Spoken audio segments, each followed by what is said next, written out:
Hello, I'm delighted to introduce you Professor Jouni Vilka. He's a teacher at the senior high school level here in Finland. And as you know, Finland is quite recognized globally as a place where teaching is kind of high quality. I don't know what Jouni will think about that, but anyway, that's the idea, the generality, and I think it is. Jouni has a long experience as a teacher, in particular, of course, as a teacher in philosophy, that it is our subject today. And he's going to tell us, let's see how it goes, but he's going to tell us about how he teaches his philosophy, how important is philosophy. But remember, for high school, senior high school students, that I understand, Jouni, that we're talking about students between 16 and 20 years old, more or less, isn't it? Yeah, that's correct. Perfect. So, well, I'm going to ask a couple of questions. Actually, not a couple, there are 5 questions. And let's see what Jouni tells us. Jouni, welcome. And the first question, I'm going right to the point. If you don't want to add anything more about yourself. Well, no, I just wanted to thank you for this opportunity. So thanks for this interview. Actually, pleasure is mine to have you here. So, the first question is, how does, I'm reading here, if you, some of my viewers, our viewers are watching what he's looking at down, well, because I'm reading here the questions that I wrote them down here. How does studying philosophy help students develop critical thinking skills?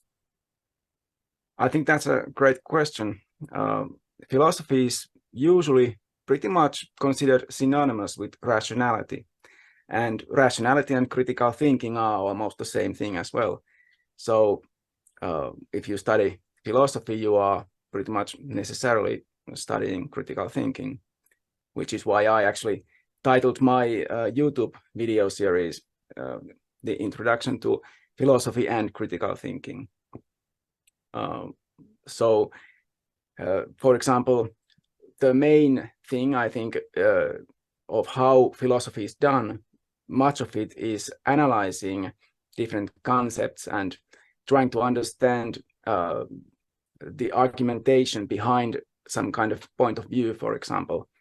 So all of this is obviously critical thinking. You analyze the concept or all the concepts used in that, whatever the thing is that you are trying to think critically about, and you assess the logical structure of the argument. And in general, philosophy teaches to think like this in a systematic and consistent way, preferably in all of your life and about everything.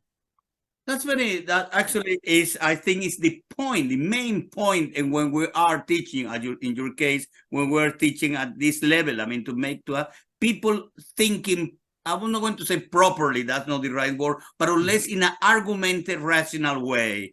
Good. Yeah, in a valid way. Yeah. And how do philosophy promotes open-mindedness? I know that open-mindedness and tolerance are concepts that might be relative, but anyway, how would you say that this studying philosophy or teaching and learning philosophy might promote open-mindedness and tolerance among young learners about the students, among the students? Well, one way to look at this is to realize that philosophy, perhaps a bit differently from many other disciplines, is a sort of like a discussion with the history of philosophy as well. So the history of philosophy always comes with the present day philosophy. So when we look at these various different views that have been presented in the history of philosophy, many of them may seem very strange now. And so when you study philosophy, you familiarize yourself with these even very strange ideas, and you realize that these are not stupid ideas, even though they are very different from how you are used to thinking. Exactly. So that in itself also, it already establishes that there are different ways of thinking, and you shouldn't just throw them away immediately, but you need to look at what is good in them and what is bad in them. And also, even in present day philosophy, thought experiments are pretty important. Thought experiments. Yes. So, for example, especially in ethics, I think that these may seem pretty necessary even. And you asked about tolerance and open-mindedness. So some people are more tolerant than others, naturally. And those who are not that tolerant or may be accustomed to thinking in certain ways and don't really accept so easily other ways of thinking. When they study, for example, ethics, and they are forced to trying to see some ethical question from a different perspective than they usually have thought about. For example, in the Heinz's dilemma story. So you have to put yourself in the place of another person. So this teaches empathy, essentially. You have to try to understand that there are actually different ways of thinking, different situations where people are, or not even just humans. You can also apply this to other non-humans. Yeah, I was thinking that this is a little bit what we talk in communication, probably not in that profound way, thinking outside the box. Imagine that we live in a kind of box with boundaries that we think that that's the end of the world, and then we are able to be in somebody else's shoes, in somebody else's mind. Is all but of course the difference here that we are not talking here about a technique. We are talking about to be aware, of course, of this difference between different. So, and this definitely, probably, as you said, will promote tolerance and open-mindedness. Which, by the way, I think, Joni, we might agree that around the world nowadays, probably it's always, but I think that this is very necessary nowadays, isn't it? Yeah. Yeah. This global media and social media have emphasized this need for tolerance, clearly. Yeah. And actually, when we see people commenting videos and Twitters and all, wow, I think people need a lot of philosophy study nowadays if they could. That would be good. Hey, let's go. I have here a next question here in my plan. I even though I'm from Venezuela, I have learned in Finland, like you yourself, to be organized. So that's why everything is written and organized. So number 3, are there specific philosophical topics or concepts that are particularly relevant to today's youth? And remember, we talk about youth because that's what we are here doing, talking about teaching young people philosophy. Are there any topics or concepts, something that might be useful, that might be particularly relevant for them? Yeah, well, of course, all of philosophy is relevant to all people at all times. You were about that.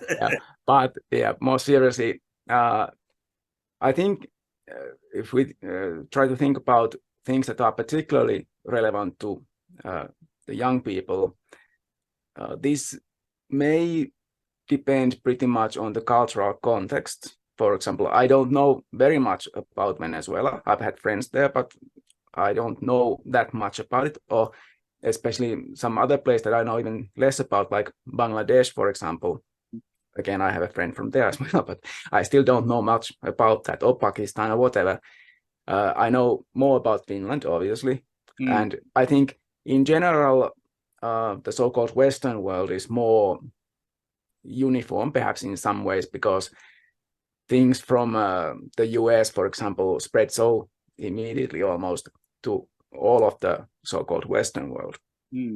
So I think it's easier to talk about things that are common to young people in the Western world, but I'm not so sure about these other places, so-called developing countries, for example. I don't know if all of these things are relevant to them as well. So you're telling me that these topics or concepts, they are, in the way they are put, understood, they are affected by the culture to whom or where it comes from, this concept. Yeah, I assume at least that some things are more culturally dependent. But there are also universal things that I think are not dependent on culture, because there are things like in ethics, for example, we all need to build our own world views and so-called life stances, and that's a universal thing. It doesn't matter what your situation in life is or what your culture is or anything like that. We all do that, even if we don't realize that we are doing it, but we all do it anyway. So it could be a good idea to think about it. So that's one thing. But there are also these things that, at least in, for example, in Finnish culture and probably in most of Western culture, are pretty relevant to especially young people. Yeah, excuse me that I interrupt. I just remind me, one of my favorite philosophers or thinkers. Actually, he's not a philosopher. It's Tocqueville, Alex Tocqueville, and he used to talk about freedom. And he always says about that freedom is a feeling. I mean, it's not. I cannot say that it's something that is sure a fact. That is a feeling, and this is. He used to have this example about how does a typical American, okay, it was over 100 years ago, but anyway, how would be a typical American for them? Probably, I don't know, private property or the right to carry a gun is a freedom. It's a for him or her, it's freedom. While for a Spaniard, for example, that is nothing to do with freedom. No, so this changes culturally. But I also would like to tell you, Johnny, that when we said this Spanish about Venezuela, or I mean, because I'm from Venezuela, actually, talking about Western world, that would be interesting also subject to talk someday about what we understand about Western society, because in many ways, we Latin America, and I don't know if I'm talking about every Latin America, but in generally, we consider ourselves very much a Western society. Yeah. Because of course of the historical cultural influences that we had. For example, the language we talk generally, that is Spanish. Not the only one, there are other languages, but in that. Hey, but let me go to the next question. And what about how could be the study of philosophy encourage creativity? I like that part, encourage creativity and problem-solving skills in young people. That would be like a practical now. When a student comes to class, what do I do with this? It's good for nothing. It's a waste of time. So yeah, I heard that. What? Yeah, okay. I think, for example, one aspect of creativity and problem solving is the same thing that you mentioned, the thinking of outside the box. You have to not be constricted by what you think you know already, or what different solutions you have used in the past. So philosophy, again, if you look at the history of philosophy, the whole of philosophy, all of rational thinking really is questioning the old given views and trying to not just criticize them in the sense of discarding them, but critically analyzing what is good and what is bad in them. And but the point is that just because something is an old way, the way things have been done, or the way people have been thinking, that's not enough necessarily. And especially when you encounter a problem where these old solutions no longer work, you need to find some other new ways. And philosophy, just studying philosophy, encourages this way of thinking, that you don't have to follow the old ways. You can think of other things. So that's one thing, one way in which philosophy may help in this encouraging creativity. And in general, the idea that you have to look at things critically, meaning that not just at the bad things or trying to look for the bad things, but also look for the good solutions in things. And use, for example, thought experiments to really try to broaden your mind, think of very unrealistic ideas even, if necessary. But for example, if you think about not kind of mechanical problems, but for example, social problems and issues that need to be solved, you can't really approach the problem like some kind of high and mighty individual who can just declare how to do things. But you have to look at how all the people who are relevant to the problem, the issue, how they think, and try to see all the good and bad in those things, analyze these different views, and then maybe when you discuss these things with people, you can perhaps, hopefully at least, find some kind of common ground between these different views. And I don't like to say perhaps compromise, but well, in some cases you need, especially in social issues, you may need to compromise, but more importantly, you find what you agree on, the shared values, for example, and you have to analyze these philosophically to see what the values are, for example. I see that exactly in the sense of problem solving. I mean, Yeah. I know that you wanted to avoid consensus word. I know that for those who are watching here, we're in Finland. This is a society that is actually very much founded on consensus. And for many of us, sometimes consensus is not always the best solution. But anyway, not saying that, of course, is a way of solve problems. There is no doubt about that. But I was thinking about this, that, for example, we said about creativity. Can we, this is going to be a kind of funny question, probably. I don't know if I'm going to question intentionally for our young viewers, but could be, for example, a young boy, a young girl who is playing video games, competing video games, this a kind of philosophical approach help him or her to play better. I would say even to win the match.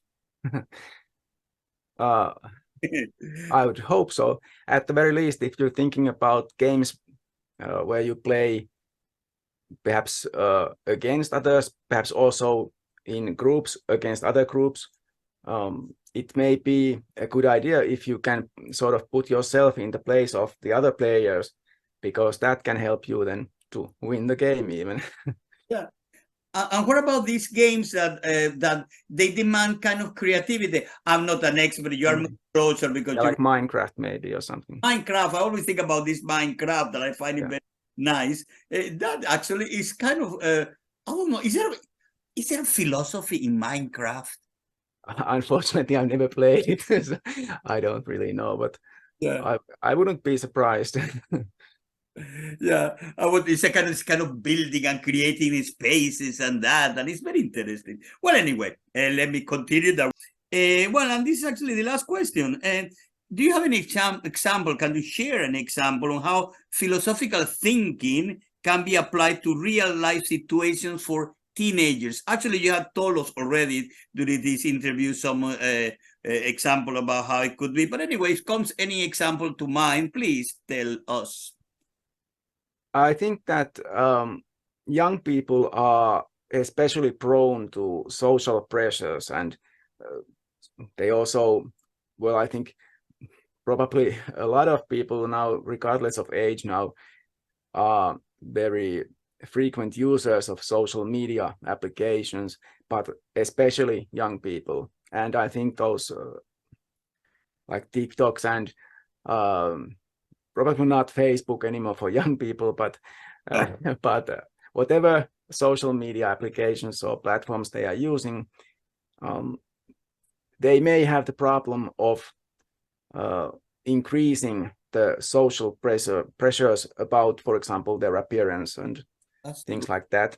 And philosophy values and teaches independence and critical and ethical thinking, and this may encourage and embolden the young people who, even if they do use those applications, they can perhaps then distance themselves a bit from those and shield themselves against that social pressure, because they can understand that perhaps they don't, for example, need to publish everything online, and like I'm the right person to say, but anyway. I never thought about that, but that's true. That's very related to this idea of it, like a kind of being more. I don't know. You started today talking about rationality. You say talk about rationality at the beginning, and this will be a kind of rational way. Do we have a? Is it reasonable to publish this or not? I mean, that Yeah, or prudent. Yeah. we think about it, how this can affect us or can affect me, or what consequences it might have to others, which actually is that's a real life situation Yeah. for teenagers. And I would say, I think we realize not only, even though I ask you about teenagers because our group of people we're talking about, I would say for anybody, for very, Yeah. would say there are many old people or older people who are very irresponsible with the others and with themselves in this social media, for example, world. Yeah. Hey, And there are also some other things I'd like to mention. Yeah. For example, well, ethics in general, but especially, mostly, I think this may be more important for me personally, and they have been important for me personally when I was young, for example. Things like ecological issues and issues to do with all kinds of life, life stance. So things like how you style your life. For example, again, about social pressures and social media and so forth. I think young people may feel pressured to, well, live a consumerist life. And I think philosophy can, again, encourage them to at least think critically about this consumerist lifestyle and maybe see different solutions or different ways of choosing your lifestyle and your goals in life. And for example, when I think teenagers these days are pretty aware now about things like the climate crisis and the collapse of biodiversity and other these huge issues. But they need to also realize, and I try to teach them always, that they can actually do something about them, and trying to do something about these things that probably are very depressing. I mean, I certainly have been depressed pretty much all my life because of these issues. But when you realize that you actually can do something, even if it's not that much, I mean, no one can just suddenly stop all these bad things from happening. But when you realize that you can do something, it actually helps your own mind, your own well-being, your mental well-being, psychological well-being. So what you're telling me here is that actually philosophy can be healthy. Yeah, it can. Hey, that's interesting. Properly applied. We could say, we are bound to finish this interview. We could say not only eat healthy, but read and think about philosophy. Philosophically, it might be very good for your health. It might. Interesting. Might even save your life. Yeah, of course, of course. Hey, Yoni, thank you very much for this interview, for being here. Actually, is I want, you can say that is yourself, but Yoni has a very interesting YouTube channel, that is this one where you're watching this originally, unless the first time, is in his channel. And the name of the channel is, can you tell the name of the channel and what it is about very shortly? Well, it's called TFF, Teacher from Finland, because apparently I don't have much of an imagination. Now you can see here how it looks. It looks like this. A teacher from Finland, because I'm not the teacher from Finland. But I tried to look for these acronym TFF and couldn't find anything to do with teaching. So at least TFF, Teacher from Finland, is at least a unique name. But you know, I might even change the name if I could come up with something better. But the point is, I'm teaching at least 6 different subjects and making videos about all of them, hopefully. So I thought that's at least descriptive of what the content is. I invite all of you to follow Joni channel. I do it myself. I teach at the university, but I also need sometimes ideas, ways of thinking and that. And for me to watch and to listen to what you talk in your videos is inspiring. I mean, it helps you. I don't say that I'm to repeat what you're saying, but it like food for thought, as they used to say. So that's what I like, and I recommend to all my colleagues everywhere to watch his channel. And there is another point also here. The channel, you do it in English, is in English, and yes. Joni, as a very typical Finnish that is in this sense, he talks slowly and clearly, not like me. So therefore, it's also a good practice to study something that you are already doing in Spanish, like philosophy in this case, and listen to the same type of concepts, ideas in English. It also will help you to learn, to practice your English, to unless your listening skills.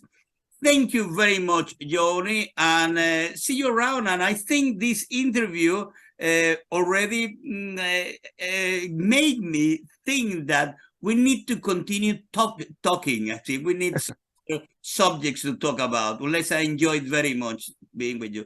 Thank you, Joni, and your teacher from Finland. Yeah, bye. Bye. If you wish to support my channel, please click thumbs up, subscribe, and share my videos. Any comments on the videos would also be welcome.